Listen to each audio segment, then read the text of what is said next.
सोई राह रद करे सोई रहनुआ व तो इज़ु मंतशा व तो ज़िल्लु मंतशा। मां आहियां साकिब बबड़ो अवी ॾिसो ऐं ॿुधो पिया महरान यूनिवर्सिटी जो कैंपस FM रेडियो 92.6। This is voice of my बहरान। दोस्तों, असां पंहिंजे मुख़्तलिफ़ पॉडकास्ट जे सीरीज़ जे मुख़्तलिफ़ प्रोग्रामनि में अवां जी मुलाक़ात कराईंदा आहियूं महरान यूनिवर्सिटी जे होनहार शागिर्दनि सां, हिते जी फैकल्टी, हिते जा मुख़्तलिफ़ ॿिया उहे दोस्त जेके अहिड़ी किर्त सां वाबस्तगी रखनि था या वास्तो रखनि था, जंहिंमें महरान यूनिवर्सिटी में करिकुलर ऐं एक्स्ट्रा करिकुलर एक्टिविटीज़ में असां न सिर्फ़ु सिंध, पाकिस्तान ऐं इंटरनेशनल लेवल ते बि जेके मुख़्तलिफ़ कारनामा आहिनि, प्रोग्राम आहिनि, एक्टिविटीज़ आहिनि, सरगर्मियूं आहिनि, उन्हनि में कीअं हिसो वठी रहिया आहियूं। महरान यूनिवर्सिटी बिलीव करे थी कि अहिड़े कल्चर ते जंहिंमें एकेडमिक्स सां गॾोगॾु एक्स्ट्रा करिकुलर एक्टिविटीज़ खे बि असां गॾु खणी हलंदा आहियूं। पर हिते हिन करिकुलर ऐं एकेडमिक्स जो हिकिड़ो ॿियो पासो जेको अॼु जे प्रोग्राम में असां डिस्कस करणु लॻा आहियूं। महरान यूनिवर्सिटी खे अव्हां ख़बर आहे त 27 जे लॻभॻि डिपार्टमेंट्स आहिनि जेके BS ऐं BE प्रोग्राम्स हिते ऑफर कनि था, पर गॾोगॾु मुख़्तलिफ़ शॉर्ट कोर्सिस जा प्रोग्राम्स, वोकेशनल ट्रेनिंग जे नाले ते प्रोग्राम्स, या असांजो नेशनल इंक्यूबेशन सेंटर जी जेका महरान यूनिवर्सिटी में जहत रही, जंहिंमें असां ऑन्टरप्रिन्योरशिप ते तमामु घणो कमु कयो। ही सिलसिलो अॼुकल्ह जे हिन दौर में जिते असां मौजूदु आहियूं, उते ही जेके ट्रेनिंग प्रोग्राम्स आहिनि, शॉर्ट कोर्सिस आहिनि, उहे केतिरे क़दुरु अहमियत जा हामिल थी चुका आहिनि। इन जो अंदाज़ो तव्हांखे इन ॻाल्हि सां लॻाए सघो था त सॼे पाकिस्तान में मुख़्तलिफ़ नालनि सां मुख़्तलिफ़ इंस्टीट्यूट्स, मुख़्तलिफ़ गवर्नमेंट सपोर्टेड ऐं ॿियनि इदारनि जे पारां बि फंडेड प्रोग्राम्स जेके आहिनि उहे थी रहिया आहिनि, जिन में ख़ासि तौर ते IT सेक्टर ते जेको कमु थियो आहे उहो यकीनन हिकिड़ी ग्राह क़दुरु उन जी कंट्रीब्यूशन आहे। त महरान यूनिवर्सिटी इन सिलसिले में PITP जे नाले सां हिकु प्रोग्राम आहे जेको असुल में सिंध गवर्नमेंट जो प्रोजेक्ट आहे। ऐं हीउ प्रोग्राम महरान यूनिवर्सिटी, ऐं जेकॾहिं हिनखे सवली सिंधीअ में चवां, पावर्ड बाय महरान यूनिवर्सिटी आहे, त शायदि इहो वधाउ न थींदो, छो जो हीउ हिकिड़ो वॾो रीजन आहे हैदराबाद ऐं भर पासे जा मुख़्तलिफ़ ज़िला। असां तफ़सील ज़रूरु अॻिते हली तमामु जल्द तव्हां सां शेयर करणु लॻा आहियूं त उन्हनि तमामु तर ज़िलनि में PITP यानी पीपल्स इंफॉर्मेशन टेक्नोलॉजी प्रोग्राम कहिड़े क़दुरु पंहिंजूं ख़िदमतूं सरअंजाम ॾेई रहियो आहे। इन सिलसिले में कुझु तफ़सीली ॻाल्हि ॿोल कंदासीं, कुझु सम्झण जी कोशिशि कंदासीं त महरान यूनिवर्सिटी में पंहिंजो किरदारु कीअं ऐं छो पई अदा करे, छा मक़सदु आहिनि, छा सक्सेस स्टोरीज़ आहिनि हिन वक़्त ताईं। सो इन मौज़ूअ ते ॻाल्हाइण जे लाइ मूंसां गॾु इन वक़्तु स्टूडियोज़ में मौजूदु आहिनि असांजा ॿ उहे मोज़िज़ महिमान, जिन जी महरान यूनिवर्सिटी सां त वाबस्तगी आहे ई आहे, पर हिन PITP प्रोग्राम में बि हू सिधो सो पंहिंजूं कंट्रीब्यूशन्स, पंहिंजूं ख़िदमतूं सरअंजाम ॾेई रहिया आहिनि। अचो त पहिरीं तव्हांखे उन्हनि सां तारुफ़ करायूं था, मुलाक़ात थी वञे, ऐं पोइ तव्हां सवाल जवाब जो सिलसिलो पाण उतां शुरू कंदासीं। सभिनी खां पहिरीं मूंसां गॾु मौजूदु आहिनि प्रोफेसर डॉक्टर नईम अहमद बाहोटो साहब। अस्सलाम वालेकुम सर, वेलकम, तव्हांखे चऊं था भलीकार। तव्हांजी वाबस्तगी सॉफ्टवेयर इंजीनियरिंग डिपार्टमेंट सां आहे, चेयरमैन बि रही चुका आहियो, ऐं PITP प्रोग्राम सां बि तव्हांजी जेका आहे वाबस्तगी आहे। ऐं चाहींदुसि त थोरो हिन प्रोग्राम जे हवाले सां ॻाल्हाइण खां अॻु असां सां गॾु जेके ॿियो मुअज़िज़ महिमान वेठल आहे उन्हनि खे बि पहिरीं भलीकार चऊं। अस्सलाम वालेकुम। मूंसां गॾु असांजो ॿियो दोस्तो महिमान वेठल आहे जंहिंजो तालुक़ु ख़ुदि महरान यूनिवर्सिटी जो, पाण बि ग्रेजुएट आहे, बायोमेडिकल डिपार्टमेंट खां हितां BE कई अथनि, ऐं अॼुकल्ह हिन PITP जे प्रोग्राम में बतौर प्रोग्राम मैनेजर सां गॾोगॾु जेका महरान यूनिवर्सिटी लाइ हिननि जूं सर्विसिस आहिनि उहे हिते जे अलुमनाए डेवलपमेंट सेल जे हवाले सां आहिनि, जेको डेवलपमेंट सेल पाण ई तव्हां माशाल्लाह उन में हिकिड़ो पहिरियों क़दम, पहिरीं विक खणी अॻिते उनखे सुहिणे नमूने सां हलाए रहिया आहियो। हिते में पंहिंजो एज़ अ मैनेजर पंहिंजूं सर्विसिस ॾेई रहिया आहियो। वेलकम सलमानुल मौज़म अब्बासी साहब। वालेकुम सलाम, थैंक यू सर। अल्हम्दुलिल्लाह, आई एम गुड, तव्हां ॿुधायो ठीकु आहे? अल्हम्दुलिल्लाह, वॾी महिरबानी, तव्हां ॿिन्ही शख़्सियतुनि असांखे टाइम ॾिनो। सर, गुफ़्तगू जो आगाज़ तव्हां खां कजे। महरान यूनिवर्सिटी जीअं मूं ज़िक्र कयो त माशाल्लाह पंहिंजो BS BE प्रोग्राम्स हलाए थी, पर पोइ वरी ही PITP जा प्रोग्राम जेके चवण लाइ त शॉर्ट कोर्सिस आहिनि, पर उहे साॻा प्रोफेसर्स, उहे साॻा फैसिलिटीज़, उहे साॻा ई प्रोग्राम में तव्हां जहिड़नि माण्हुनि जूं उन में शमूलियत ऐं शिरकत हुजणु, इहो सभु कुझु शुरू कीअं थो थिए? इन जो आगाज़ किथां ऐं कीअं थियो आहे? शुरू ईअं थियो त हिकिड़े ॾींहुं कंहिं मीटिंग जे सिलसिले में मुंहिंजो PVC साहब सां मुलाक़ात थी। ठीकु। त साईं जो हिकिड़ो प्रोजेक्ट आहे जंहिंमें तोखे इन करिणो आहे, तूं उन प्रोजेक्ट खे ॾिसंदे। ओके। ऐं उन जे लाइ चई जल्दी तव्हांखे ॿुधाईंदासीं, असांखे हलणो आहे, कराची हलंदासीं, पोइ ओॾे बि हलंदे। एंड देन पोइ आहिस्ता आहिस्ता जॾहिं ख़बर पई त इहो पीपल्स इंफॉर्मेशन टेक्नोलॉजी प्रोग्राम जेको PITV सां हाणे मशहूरु थी चुको आहे त इहो विदिन फ्यू डेज़ असांजो पोइ कराची वञणु थियो जंहिंमें VC साहिबु हो, असांजो डीन साहिबु आफ़ताब साहिबु हो, साईं हाणे रिटायर थी विया आहिनि, PVC साहिबु हो, ऐं आउं बि उन में हुयुमि CM हाउस वज़ार थी वञे असांजे दोस्तनि जे लाइ मौजूदा PVC professor doctor Anil Kumar साहिबु ऐं मौजूदा वाइस चांसलर प्रोफेसर डॉक्टर ताहा हुसैन अली साहिबु। ऐं उन वक़्त जो असांजो डीन साहिबु फीस प्रोफेसर डॉक्टर आफ़ताब असां चारई ॼणा 30 अगस्त पाण ग़ालिबन अगस्त जी ॻाल्हि गुज़िरियल साल 2024 में 2024 अगस्त 30 ते CM हाउस में MOU साइन थियो ऐं ही प्रोजेक्ट एक्चुअली सिंध गवर्नमेंट जो ई आहे जंहिंमें CM साहिबु ॾाढो इंट्रस्ट ॾेखारियो ऐं पोइ उन्हनि जी IT डिपार्टमेंट 3 यूनिवर्सिटीज़ खे इहो प्रोजेक्ट ॾिनो जंहिंमें पूरी सिंध जो जेका यूथ आहे नॉर्मली जेके कंहिं यूनिवर्सिटियुनि में कुझु सबब जे करे वाट एवर रीज़न्स थी सघनि था, पॉवर्टी या कॉम्पिटेंसी जे करे उन्हनि जी एडमिशन्स वग़ैरह न थी सघियूं स्पेशली IT सेक्टर जे अंदरि, त उन्हनि जे लाइ ही प्रोग्राम शुरू कयो त पूरी सिंध जा जेके बि यंगस्टर्स आहिनि जिन इंटरमीडिएट पास कई आहे ऐं कुझु सबबनि जे करे यूनिवर्सिटीज़ में दाख़िला न थी सघी आहे त उन्हनि खे असां IT इक्विप्ड कयूं। त प्रोजेक्ट जो जेको थीम बेसिकली इहो ई हो त उन्हनि खे IT स्किल्स ॾियारियूं, छो त असां अॼु 21वीं सदी में जंहिंमें रहूं था IT सेक्टर सम्झो त असांजी ज़िंदगी जे हर रूटीन में एक्टिविटीज़ में शामिलु थी चुको आहे।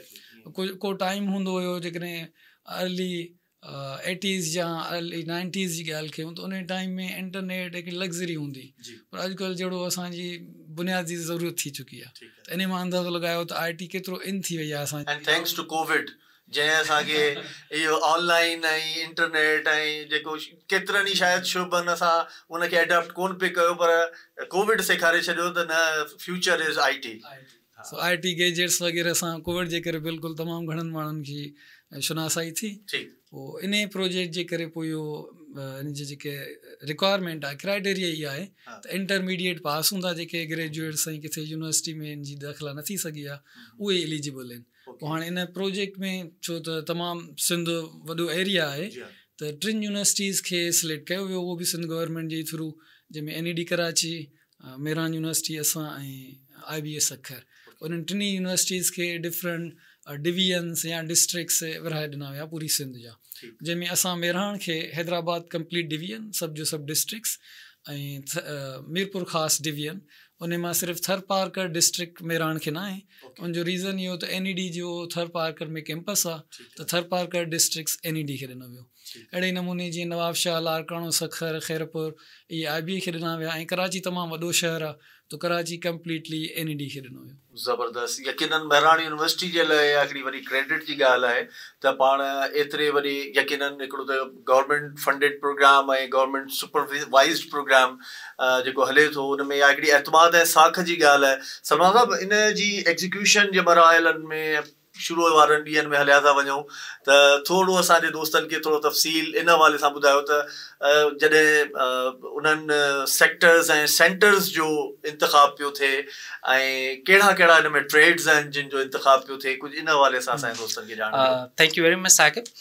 एक्चुअली जॾहिं ही प्रोजेक्ट असां वटि आयो हुयो, जीअं सर नईम साहिबु ॿुधायो त असां वटि ऑलरेडी यूनिवर्सिटी में हिकिड़ी सुठी विजनरी लीडरशिप बि आहे जंहिंजी हिननि में तमामु घणी जदोजहद हुई, जंहिंजे करे असांखे ही हिते कोर्सिस या प्रोग्राम असांखे थी मिलियो। त असांजी बि पूरी उन में कोशिशि हुई जेतिरो थी सघे असां हिन खे पूरे तरीक़े सां ट्रांसपेरेंसी सां मेरिट ते हिन प्रोग्राम खे एग्ज़ीक्यूट कयूं ऐं जेको असल फ़र्ज़ु आहे उहो पूरो असां पंहिंजो कयूं, जंहिंमें ज़ाहिर आहे असांखे सभिनी डिस्ट्रिक्ट्स ताईं बि पहुचणो हुयो ऐं मेक श्योर करिणो हुयो त को बि जेको ॿारु एलिजिबल हुजे उहो रहिजी बि न वञे।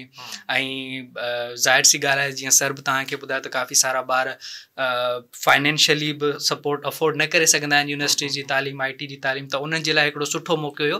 त असांजी पूरी कोशिशि हुई त हिकिड़े ॿार ताईं पहुचजे ऐं सभिनी खे मौक़ो ज़रूरु ॾियूं त हू पाण खे इनरोल ज़रूरु कनि। त उन ई खे कंटिन्यू कंदे असां हिन खे पहिरीं बैच खां ई एडवर्टाइज़ कयोसीं ऐं असांखे माशाल्लाह सां मोर देन 10,000 एप्लीकेशन्स रिसीव थियूं हुयूं पहिरीं ई बैच में, जेको हिकिड़ो तमामु वॾो नंबर हुयो। त उनखां पोइ वरी उन्हनि जी ज़ाहिर आहे असांखे कुझु जांच पड़ताल करणी हुई एप्लीकेशन जी शॉर्ट लिस्टिंग करे जेके असांखे लॻा त तमामु बहितरीनु कैंडिडेट्स थी सघनि था हिन प्रोग्राम जे लाइ असां उन्हनि खे हिन में एनरोल कयोसीं। इनिशियली असां 2 सेंटर्स खां आगाज़ कयो हुयो। हिकिड़ो त असां within university Mehran university Jamshoro में जेके असांजा 9 ट्रेड्स आहिनि उहे स्टार्ट कया ऐं पैरेलल में हैदराबाद में असांजो सेंटर हुयो। हैदराबाद शहर ऐं भरपासे वारे इलाइक़नि खे कवर करण जे लाइ उते बि असां 8 खां 9 कोर्सिस ऑफर कयूं पिया इनिशियल जेका पहिरीं बैच हुई। ऐं उनखां पोइ बि असांजी ज़ाहिरी ॻाल्हि आहे नीड असांखे फील थी ऐं ॿारनि जो बि एतिरो असांखे दिलचस्पी ज़ाहिर थी जो असांखे वीकेंड बैच बि स्टार्ट करणी पई। त वीकेंड बैच में बि असांजी सुठी इनरोलमेंट थी ऐं उन्हनि खे सैटरडे संडे जेके ज़ाहिर सी ॻाल्हि आहे कुझु ॿार अहिड़ा बि हुया जेके ॾींहं में नौकरियूं कंदा हुया या वर्किंग डेज़ ते ज़ाहिर आहे पंहिंजी फैमिली जे लाइ अर्निंग पर्पज़ जे लाइ कमु कनि पिया त उन्हनि खे असां वीकेंड ते मौक़ो ॾिनो त उहे वीकेंड ते पढ़ी सघनि। त इन ई तरीक़े सां असां हिन खे वधीक एक्सपेंड कंदा वियासीं। सेकेंड बैच में असां दादू सेंटर ॾे मूव कयोसीं। दादू में असां 2 कोर्सिस स्टार्ट कया। मीरपुर ख़ास में असां 3 कोर्सिस स्टार्ट कया। उमरकोट में हैदराबाद जामशोरो दादू मीरपुर ख़ास उमरकोट। बिल्कुलु बिल्कुलु। त स्टार्ट असां 2 सेंटर्स खां वरितोसीं। माशाल्लाह सां सेकेंड बैच में असां 5 सेंटर्स ते मूव करे वियासीं। सिंध जे 5 ज़िलनि में जेके सेंट्रल असांजा लोकेशन्स आहिनि उते तव्हांखे कोर्सिस ऑफर थियनि पिया।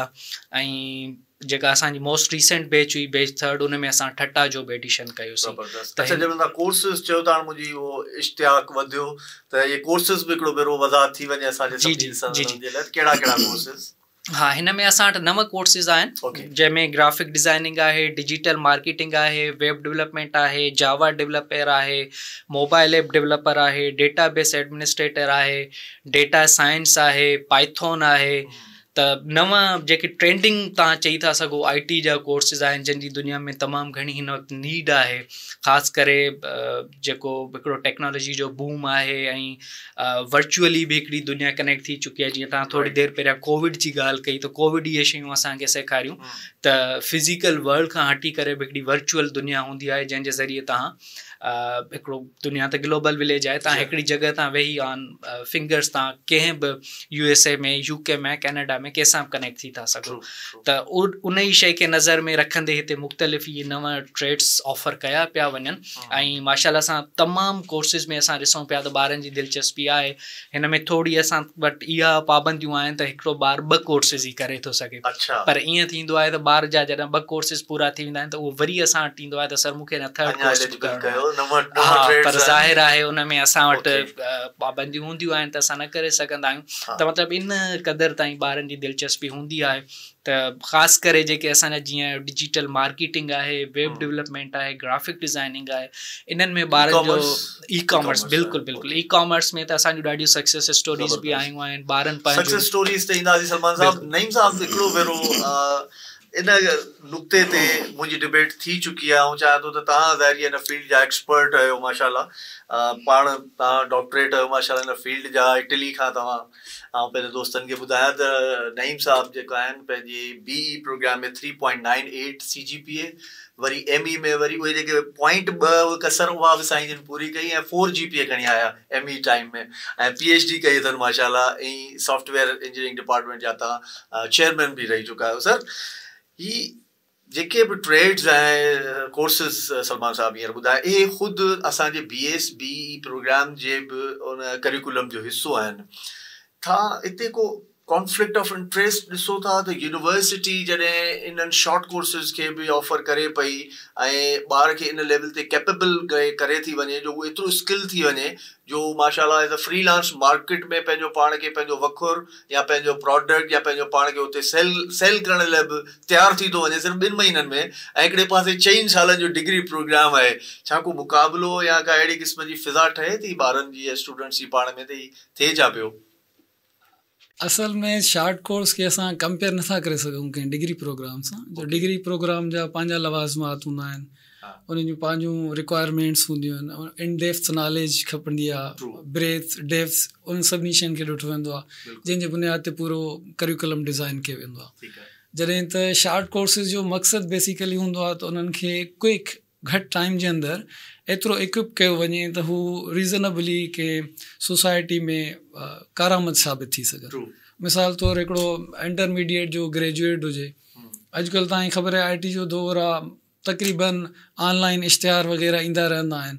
त हिकिड़ो एग्ज़ाम्पल था वठूं ग्राफिक्स डिज़ाइन जो, इन में का टेक्निकल नॉलेज जी ज़रूरत न हूंदी आहे। कुझु स्किल्स जेकॾहिं 2 महीननि में सिखी करे कुझु पेनाफ्लेक्स वग़ैरह कंहिंखे ठाहे ॾिए, पंहिंजा कस्टमर्स लोकली मिली वञनि त सुठे नमूने पंहिंजो गुज़र सफ़र बि करे सघनि था।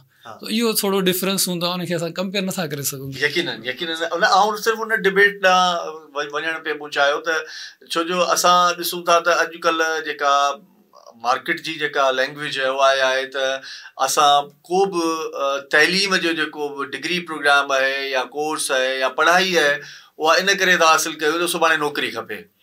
हाणे हिकिड़े पासे 4 साल जी डिग्री खां पोइ बि असां ॾिसूं था त माण्हू दरबदर आहिनि, बेरोज़गार आहिनि, ऐं ॿिए पासे 2 महीननि जो शॉर्ट कोर्स माण्हू खे एतिरो कैपेबल करे थो वञे जो फ्रीलांस मार्केट में एंटर थी थो वञे। अच्छा, असांजो छा करिकुलम एतिरो इन डेप्थ आहे जो ॿार खे सिर्फ़ु इंट्रोडक्टरी लेवल जी हिन में इंफॉर्मेशन नॉलेज मिले थी, या जीअं तव्हां लफ़्ज़ सक्सेस स्टोरी जो इस्तेमालु कयो त छा इहो सम्झां सक्सेस स्टोरी मां त सिर्फ़ु 2 महीननि जे कोर्स खां पोइ हू इन लाइक़ु ऐं कैपेबल थी वञे थो जो बाक़ाइदा फ्रीलांस मार्केट में एंटर थी वञे? ॾिसो, बिल्कुलु हिन में एक्चुअली हैंड्स ऑन ट्रेनिंग जॾहिं हुनखे मिले थी ऐं हुनजी प्रैक्टिस थिए थी, ॿियो माहौल सां वॾो फ़र्क़ु थो पए न। हिकिड़ो त हिन प्रोग्राम जो जेको मेन तव्हां एम सम्झी वठो, ऑब्जेक्टिव इहो आहे त ॿार खे उन रस्ते जी ख़बर थी पए त हीउ बि IT जो सॉरी को रस्तो आहे। ऐं हूअं छा हूंदो आहे त असांजो जेको ॿारु आहे जेको IT सां रिलेवेंट न आहे या उनखे ख़बर कोन्हे त उहो शायदि दुनिया सां एतिरो कनेक्टेड न हूंदो आहे। जीअं असांजो तव्हां फॉर एग्ज़ाम्पल मोबाइल फ़ोन जो कंपेरिजन कयो, हिकिड़ो नोकिया जो पुराणो मॉडल हूंदो आहे, ॿियो हींअर जो जेकॾहिं तव्हां आईफोन ॾिसो या ॿियो को फ़ोन ॾिसो त उहो स्मार्ट फ़ोन आहे। त सिमिलरली उहो ॿार जी कंडीशन ईअं हूंदी आहे, जॾहिं हू अवेयर न हूंदो आहे उन साइड खां त हू हिकिड़ो kind of old fashion person हूंदो आहे। पर जॾहिं हू IT स्किल सां मुतारिफ़ थी वेंदो आहे त हुनखे ख़बर पइजी वेंदी आहे त स्मार्ट वर्ड में ही शयूं बि आहिनि। त एक्चुअली हिननि कोर्सिस जो वॾे में वॾो हिकिड़ो फ़ाइदो इहो थियो आहे त हिकिड़े सुठे नंबर ऑफ यूथ खे ख़बर पइजी वई आहे त हीउ बि हिकिड़ो रस्तो आहे जंहिंखे असां वठी हली था सघूं।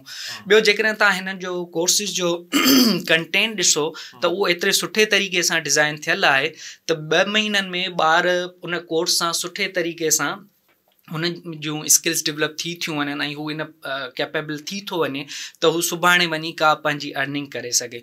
ॿियो ॾिसो, इन कोर्स सां गॾोगॾु असां टाइम टू टाइम कुझु अहिड़ा सेमिनार्स उन्हनि जे लाइ या लेक्चर्स कराईंदा रहंदा आहियूं अरेंज, जंहिंमें सिर्फ़ु ऐं सिर्फ़ु उन्हनि खे असां ॿुधायूं त तव्हां पंहिंजी ऑनलाइन प्रेजेंस कीअं बहितर कयो। फॉर एग्ज़ाम्पल लिंक्डइन ते पंहिंजा प्रोफाइल्स कीअं बहितर बणायो, तव्हांजो पोर्टफोलियो कीअं बहितर थी थो सघे, या ऑनलाइन अर्निंग जा कहिड़ा प्लेटफॉर्म्स मौजूदु आहिनि, तव्हां उन्हनि तरीक़नि प्लेटफॉर्म्स खे कीअं यूटिलाइज़ करे था सघो।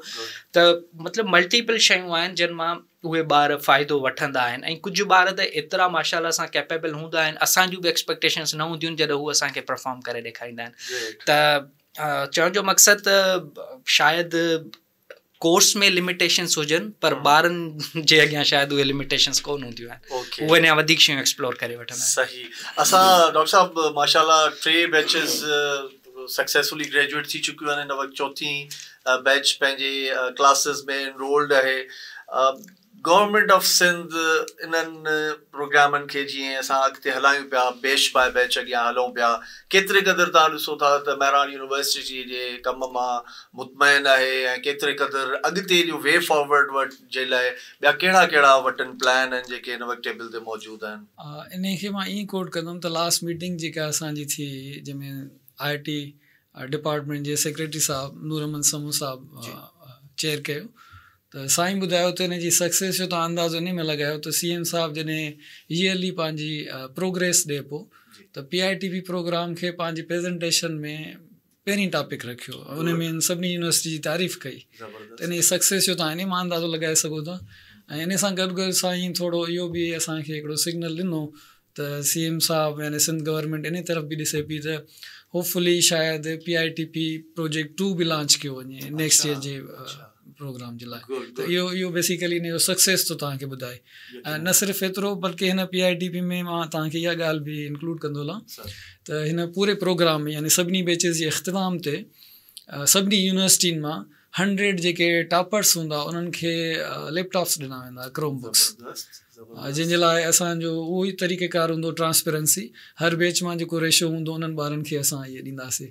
उहे लिस्टूं फाइनल थी वियूं आहिनि, बाक़ी हाणे चौथीं बैच थींदी जेका उन मां बि उहो जेको रेशो अची वेंदो त टॉप 100 यानी NED जा बि 100, असांजा बि 100, IBA जा बि, त टोटल 300 पूरी सिंध जे अंदरि जेके टॉपर्स हूंदा इन सभिनी कोर्सिस जा पूरे प्रोग्राम जे अंदरि, त उन्हनि खे इहे लैपटॉप्स ॾिना वेंदा। उहो हाणे सिंध गवर्नमेंट ॾिसूं कीअं अरेंज करे थी, उहो बहरहाल शायदि त ईअं थींदो त पोइ किथे CM साहब या में बि चेयरमैन साहब पीपल्स पार्टी जो शायदि उन्हनि जे थ्रू इहो डिस्ट्रीब्यूशन कई वेंदी इंशाल्लाह। तो यकीनन ख़ुशाइंद ॻाल्हि आहे। सलमान साहब, असां बार बार लफ़्ज़ सक्सेस स्टोरीज़ इस्तेमालु कयो आहे। मुंहिंजो ऐं मुंहिंजे व्यूअर्स जो इन वक़्तु फोकस इहो ई आहे त हिकु ॿ सक्सेस स्टोरी बि तव्हां खां ॿुधूं, को स्टूडेंट या का अहिड़ी हुनजी जर्नी जेका तव्हां असांखे ॿुधाए ऐं ॿियनि खे मोटिवेट ऐं इंस्पायर करे सघो। स्टोरीज़ त तमामु घणियूं आहिनि ऐं असांजूं जेके रिपोर्ट्स जनरेट थींदियूं आहिनि असां उन में बि उन्हनि खे अपलोड कंदा रहंदा आहियूं। पर जेके 2-3 स्टोरीज़ हींअर क्विकली मुंहिंजे ज़हन में अचनि पियूं। इवन असां वटि हिकिड़ो बदीन साइड जो ट्रेनी हुयो जेको बदीन मां ई ख़ासि तौर ते ही कोर्स करणु असां वटि आहे। इवन हू वीचारो कुझु अफोर्ड बि न पियो करे सघे, हुनजे बाबा खे फालिज हुयो ऐं हू एज़ अ मैकेनिक कंहिं मोटरसाइकिल जी दुकान ते उते कमु कंदो हुयो, पर मजबूरी हू कोर्स जो ॿुधी करे ई हू हिते असां वटि आयो, हुन एडमिशन वरिती, हींअर बि हू असां वटि इनरोल्ड आहे। हाणे बि हू पार्ट टाइम ते हू पंहिंजो मैकेनिक वारो बि कमु करे पियो ऐं हिते बि कोर्स में हुनजी एडमिशन आहे जंहिंमां हुन अर्निंग बि स्टार्ट करे छॾी आहे। त सिमिलरली हिकिड़ो ॿियो ॿारु आहे असां वटि जेको जामशोरो में ई फाटक वारी साइड ते पंहिंजो सब्जी जो दुकान थो लॻाए ऐं सुबुह जे टाइम ते असां वटि कोर्स थो करे, वरी शाम जो वञी पंहिंजे सब्जी जे दुकान ते कमु थो करे, उनजी बि अर्निंग स्टार्ट थी वई आहे।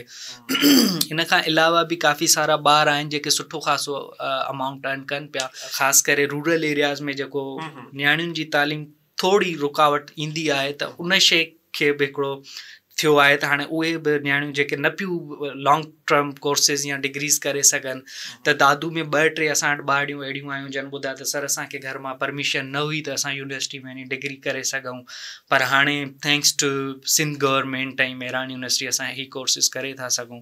त कुझु अहिड़ा इमोशनल स्टोरीज़ बि तव्हांजे साम्हूं अची वेंदियूं आहिनि जेको असांखे बि मोटिवेट कंदियूं आहिनि त असां वधीक अञा जोश सां हिननि जे लाइ। ज़बरदस्त। डॉक्टर साहब, छा मामलात किथे किथे चैलेंजिंग बि थी वेंदा आहिनि, छो जो असां ॾिसूं था त हिकिड़े पासे इहा जिनाती ज़बान कोडिंग लैंग्वेजिस ऐं फौरी तौर ते हिकिड़ो ॿारु माना जीअं हिकिड़े लेमैन अंडरस्टैंडिंग जे तौर ते ॻाल्हि कयां, जीअं तव्हां एक्सप्लेन कयो त हिकु अहिड़ो स्टूडेंट जेको आउट ऑफ यूनिवर्सिटी स्टूडेंट आहे, यानी कंहिं बि सबब जे करे उहो यूनिवर्सिटी में कोन थियो आहे सिलेक्ट, ऐं हाणे हुन खां असीं एक्सपेक्ट पिया करियूं त उहो पाइथन जो अची कोर्स कंदो, त ॿुधण में ॻाल्हियूं माना वॾो हिकिड़ो कंट्रास्ट थो लॻे।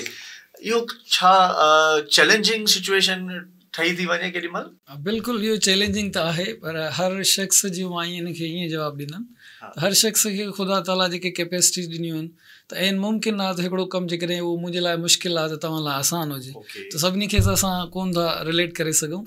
उन जी असां ट्रेंड जे करे ॾिसूं त येस दैट्स ट्रू। त जेकॾहिं ट्रेंड असां ॾिसूं था त जावा प्योर टेक्निकल थिंग्स आहिनि, त उन में घटि ई ॿार आहिनि, शायदि सिर्फ़ु उहे ई आया त जिन पंहिंजो फ्यूचर इन तरफ़ ॾिठो हुजे त असां कैरियर इहो ई ठाहींदासीं, मे बी हिन साल असांजी यूनिवर्सिटी में किथे दाख़िला न थी आहे, नेक्स्ट ईयर करे वठंदासीं। त अहिड़े टाइप जा जेके आहिनि अहिड़नि टेक्निकल कोर्सिस में, ऐं अदरवाइज़ तव्हां बाक़ी जेकॾहिं कोर्सिस जी लिस्ट ॾिसंदा जेके 9 ट्रेड्स आहिनि, त मेजॉरिटी उहे उन तरफ़ विया आहिनि जंहिंमें तव्हांखे इन टेक्निकल शयुनि जी ज़रूरत न आहे। जीअं मिसाल तौरु तव्हांखे मोबाइल हलाइणु आहे, मोबाइल हलाइणु तव्हां सिखण में एतिरो को ज़रूरत न आहे त तव्हांखे का डिग्री बि हुजे का। इवन नंढा ॿार तव्हां ॾिसो था स्कूल कोन वेंदड़ आहिनि अॼुकल्ह, त उहे यूज़ करे सघनि था। त अहिड़े टाइप जा कोर्सिस आहिनि जंहिंजे करे हिननि सिखिया आहिनि, जंहिंजे करे एंटरप्रेन्योर थियनि था। जीअं डिजिटल मार्केटिंग वारो कोर्स थियो, ई कॉमर्स थियो, मूंखे ख़ुशी ॾाढी थी जॾहिं तव्हां प्रोजेक्ट एग्ज़िबिशन जो लास्ट टाइम असां कयोसीं बैच 3 जे अंदरि, त अलाए केतिरा ॿार हुआ जिन ॿुधायो त उन्हनि पंहिंजा अर्निंग शुरू कयो आहिनि, मतिलबु ई शॉप्स वग़ैरह काइंड ऑफ। That's great. इहो ई बेसिकली थीम हो हिन प्रोजेक्ट जो, त ॿारनि खे ईअं इक्विप कजे त हू सुभाणे के सुठे तरीक़े सां पंहिंजो पेट पाले सघनि। ज़बरदस्त। नईम साहब, असां आख़िरी सवाल ॾे तव्हां ॾे ईंदासीं, पर उन जो सिर्फ़ु तव्हांखे क्लू ॾेई थो वञा त असां आख़िरी सवाल तव्हां खां वे फॉर्वर्ड जो पुछंदासीं ऐं हिननि लर्निंग्स मां छा अॻिते असां का तब्दीली या का बहितरी या अञा ज़ाहिरी मार्केट मां कोई सवाल उथिया हूंदा। इन सवाल लाइ अचण खां पहिरीं तव्हां खां तव्हांजे डोमेन जो सवाल आहे ज़हन में सलमान साहब। ही PITP जी चौथी बैच, माना हिकिड़ी वॾी अलमनाए जो नंबर तव्हां वटि ऑलरेडी गॾु थिए पियो। अलमनाए ते कमु हले पियो PITP जे गॾोगॾु तव्हां वटि हिकिड़ी ज़ाहिरी डायरेक्ट फ्री ठहे पई, कीअं उन्हनि सभिनी शयुनि खे ॾिसो पिया? बिल्कुलु, छो त असांजो प्राइमरी ज़ाहिर आहे जॉब डिस्क्रिप्शन बि उहो ई आहे, उनखे बि असां ऑफिस खे बि गॾोगॾु ॾिसंदा रहंदा आहियूं। ऐं अलमनाए ऑफिस सां माशाल्लाह ऑलरेडी असां काफ़ी सारा इनिशिएटिव्स वठूं पिया, तव्हां बि काफ़ी सारे इनिशिएटिव्स जो हिसो हूंदा आहियो। रिसेंटली असां ग्रेजुएट डायरेक्टरी जो इनिशिएटिव वरितो आहे, जंहिंमें असांजी मोस्ट रिसेंट जेका यूनिवर्सिटी जी बैच आहे उन्हनि जा असां कंप्लीट प्रोफाइल, जीअं CV हूंदी आहे 1 पेजर, सेम फॉर्मेट ते असां उन्हनि जो हिकिड़ो प्रोफाइल ठाहियो। छो त अक्सर असांखे इंडस्ट्रीज़ मां रिक्वायरमेंट ईंदी आहे त फॉर एग्ज़ाम्पल सॉफ्टवेयर जा असांखे 50 बार जा प्रोफाइल्स मोकिलियो, त बजाए हिन जे जो असां हिकिड़ी उन्हनि खे एक्सेल शीट मोकिलियो, असां उन्हनि खे उन्हनि जा हिकिड़ा सुठे तरीक़े सां डिज़ाइन थियल प्रोफाइल्स मोकिलींदा आहियूं, जिन खे हू ईज़ीली पोइ हुननि सां राब्तो करे था सघनि ऐं सुठो इम्प्रेशन बि ईंदो आहे। साॻियो मॉडल PITP जे? बिल्कुलु बिल्कुलु, PITP ते त ईअं आहे त असांजो हिकिड़ो त रिपोर्ट ठहंदी आहे जंहिंमें असां उहे जेके असांजा सक्सेस स्टोरीज़ आहिनि उन्हनि जा प्रोफाइल्स अलॻि सां हाईलाइटेड थियल हूंदा आहिनि, केरु अर्निंग करे पियो उन्हनि जा प्रोफाइल्स हाईलाइटेड हूंदा आहिनि। उन खां अलावा PITP जो पंहिंजो हिकिड़ो पोर्टल बि आहे, LMS बि जंहिंखे असां चऊं था, उते उन्हनि सभिनी जा प्रोफाइल्स आहिनि, उते हुननि जी अर्निंग्स केतिरियूं थियनि पियूं या हुननि जो स्कोर केतिरो आहे, जिन जा प्रोजेक्ट्स या सर्टिफिकेशन्स कोर्सिस कंप्लीट थी विया आहिनि उन्हनि खे बि असां उते वेरिफिकेशन पोर्टल ते उन्हनि खे बि लिस्ट करे छॾींदा आहियूं, ताकी कंहिंखे बि IT जे ॿार जी या इन जे कोर्सिस जे हवाले सां टीम रिक्वायर्ड आहे त उन्हनि खे उहा टीम मिली थी सघे। Good good.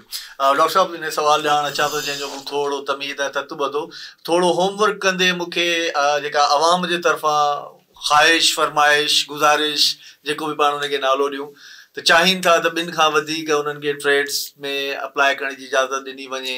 एज ब्रेकेट जेको आहे 22 तमामु घटि आहे, जेकॾहिं हिनखे 25, 27, 28 ताईं खणी अचिजे, अहिड़े क़िस्म जूं फरमाइशूं तव्हांखे बि आयूं हूंदियूं घणियूं। हुकूमत केतिरी पुरज़्म आहे? महरान यूनिवर्सिटी वटि हिन वे फॉरवर्ड जे लाइ कहिड़ियूं सलाहूं ऐं मशवरा ॿिया आहिनि?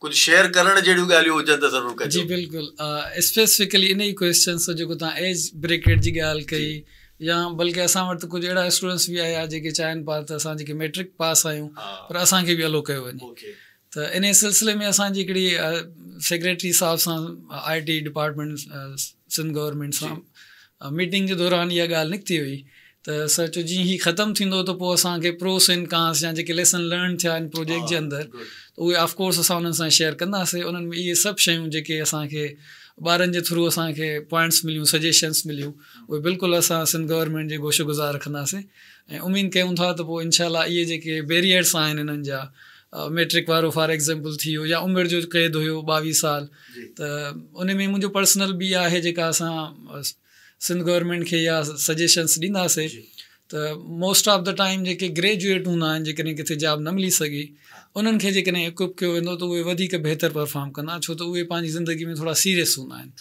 त असां बिल्कुलु इहा उन्हनि खे सजेशन्स रखंदासीं त एज ग्रुप खे तव्हां 22 जी जाइ ते 30-32 ताईं बि खणी वञो, छा आहे त उहे मेच्योर माइंड हूंदा आहिनि ऐं उन्हनि खे पंहिंजे घर जूं ज़िम्मेवारियूं बि कुल्हनि ते हूंदियूं आहिनि, त उहे थोरो सीरियस थी करे इन्हनि शयुनि खे सिखंदा। बिल्कुलु असां रखंदासीं। ऐं ॿियो एलिजिबिलिटी जेका क्राइटेरिया, यानी इन हिसाब सां त आउं पाण पंहिंजे पाण ते तय करे ऐं अची थो वञा त मूंखे वेब डेवलपमेंट करणी आहे, छा हिन जी प्रॉपर एंट्री टेस्ट वारो नमूनो या अहिड़ी का त ॿार जी कैपेबिलिटी ख़बर पए त वाकई वेब डेवलपमेंट प्रोग्राम जे लाइ उनजी बेसिक क्वालिफिकेशन आहे या न आहे? सलमान साहब, हाँ, इन में असां एक्चुअली ईअं कंदा आहियूं त ॿार जेॾीमहिल फॉर्म भरींदो आहे रजिस्ट्रेशन फॉर्म जो, त उन में असां ॿार खां 4 चॉइसिस वठंदा आहियूं, त उन मां असांखे कुझु अंदाज़ो थी वेंदो आहे। ॿियो असां वटि हिकिड़ो जीअं तव्हांखे सवेर मां ॿुधायो स्क्रूटनी थींदी आहे, इंटरव्यू थींदो आहे, त जेॾीमहिल ॿार असां वटि इंटरव्यू जे लाइ ईंदो आहे त असां उनखां इन क़िस्म जा सवाल पुछंदा आहियूं।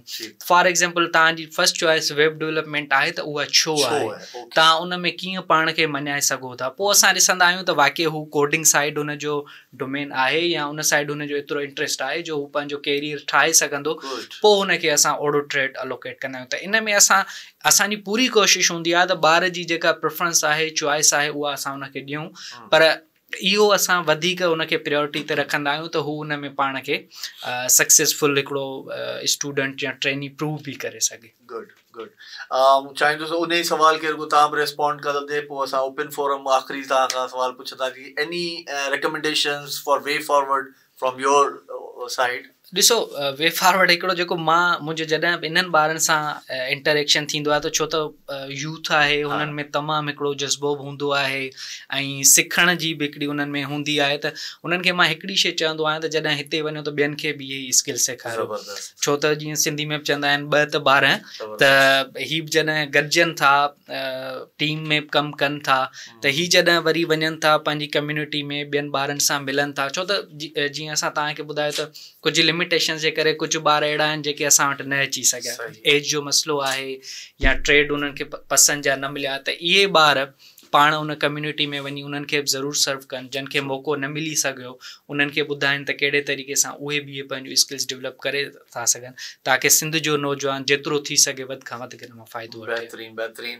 आख़िरी मैसेज डॉक्टर साहब उन्हनि दोस्तनि जे लाइ जेके हिन वक़्तु शामिल न थी सघिया ऐं उहे हौसलो न हारीनि, वरी तव्हां ईंदा वरी कुझु मामलात ठहंदा, को अहिड़ो पैगाम, का अहिड़ी मोटिवेशन, इंस्पिरेशन उन्हनि जे लाइ? उमेदुनि ते जहान क़ाइमु आहे। इंशाल्लाह अहिड़ा प्रोग्राम ईंदा त उन्हनि खे वरी फैसिलिटी मिली वेंदी।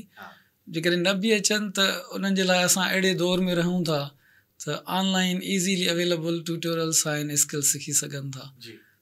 फ़र्क़ु इहो आहे त सिर्फ़ु उन्हनि खे कमिटमेंट करणु खपे, कुझु टाइम ॾेई करे स्किल्स ॾियणा पवंदा।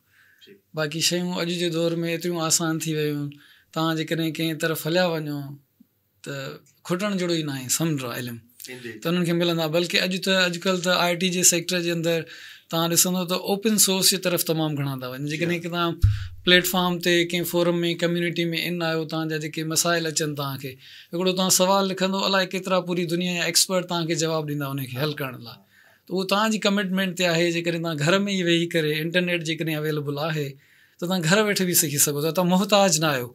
हा, अलबत्ता इहो आहे फॉर्मल तालीम जे अंदरि जिते क्लासरूम्स हूंदा आहिनि, टीचर साम्हूं पढ़ाईंदो आहे, त उनजो इम्पैक्ट बिल्कुलु अलॻि हूंदो आहे। चवण जो मक़सदु सिखण वारनि जे लाइ बिल्कुलु। सलमान साहब, एनी फाइनल वर्ड? बस थैंक यू म्यूट FM खे थैंक यू चवंदासीं, जेके असां सां हिन PITP जे प्रोसेस में गॾु रहिया आहिनि ऐं सक्सेस स्टोरीज़ कवर करण में ॿारनि खे बि असां टाइम टू टाइम मौक़ो ॾींदा रहियूं। त हिकिड़ो तमामु सुठो तजुर्बो आहे, ख़ासि करे असां छो त थोरो जेकॾहिं ॿियनि कोर्सिस जे बारे में ॻाल्हायूं त उन्हनि में बि असांजो कुझु न कुझु एक्सपीरियंस रहियो आहे, पर उन में शायदि ॿारनि में असां एतिरो जज़्बो या एतिरो, ख़ासि करे 2 महीननि जो जेको कोर्स आहे 2 महीना कंटिन्यू करणु, उहा असां कंटिन्यूटी एतिरी ॿारनि में न आहियूं ॾिसंदा, काफ़ी ड्रॉप आउट रेशो हूंदो आहे। पर हिन में ॿारनि जी दिलचस्पी बि वधीक आहे, छो त जीअं मां ॿुधायो त कोर्सिस असांजा ॾाढा वेल डिज़ाइंड आहिनि, ट्रेनर्स असांजा ॾाढा सुठे हिकिड़े प्रोसेस खां पोइ शॉर्टलिस्ट थी उन्हनि खे बि इंटरव्यूज़ प्रॉपर करे पोइ वेल क्वालिफाइड आहिनि। त तंहिंजे करे असां वटि हिकिड़ो ड्रॉप आउट रेशो तमामु घटि आहे ऐं असां ॿारनि खे ज़ाहिर आहे फैसिलिटेट बि कयूं पिया in terms of transport, in term of facilities, हुननि खे हिते इक्विपमेंट सुठा मिलनि पिया। त ओवरऑल मतिलबु हिकिड़ो असांजे लाइ बि सुठो तजुर्बो रहियो आहे, ॿारनि जे लाइ बि सुठो तजुर्बो रहियो आहे ऐं इंशाल्लाह उमेदु रखूं था त फ्यूचर में बि वधि खां वधि हिन में अञा बहितरी ईंदी इंशाल्लाह। बिल्कुलु जीअं डॉक्टर नईम साहब ॻाल्हि कई, उन ई ॻाल्हि खे आऊं हिकिड़ी मशहूरु ऐं तमामु आम चवणी, where there is a will there is a way. जहान खोड़ आहे ऐं रस्ता खोड़ आहिनि, बसि थियण वारा थियो ऐं करण वारनि मां बणिजो त इंशाल्लाह तमामु जेके मामलात आहिनि उहे सहिल आहिनि, आसान आहिनि। पंहिंजो रखिजो तमामु घणो ख़्यालु। अॼु PITP जे बारे में इहे तफ़सीली गुफ़्तगू तव्हांखे कीअं लॻी, असांखे पंहिंजे फीडबैक खां ज़रूरु कजो आगाह। असांजो सोशल मीडिया जा तमामु पेजिस अवां वटि मौजूदु, ख़ासि तौर ते facebook.com/mute.fm जे पेज ते असीं तव्हांजे तफ़सीली जवाबनि जा मुंतज़िर रहंदा आहियूं। पंहिंजो रखिजो तमामु घणो ख़्यालु। मां साक़िब बबड़ो तव्हां खां वठंदुसि इजाज़त। अल्लाह निगहबान, फ़ी अमान अल्लाह।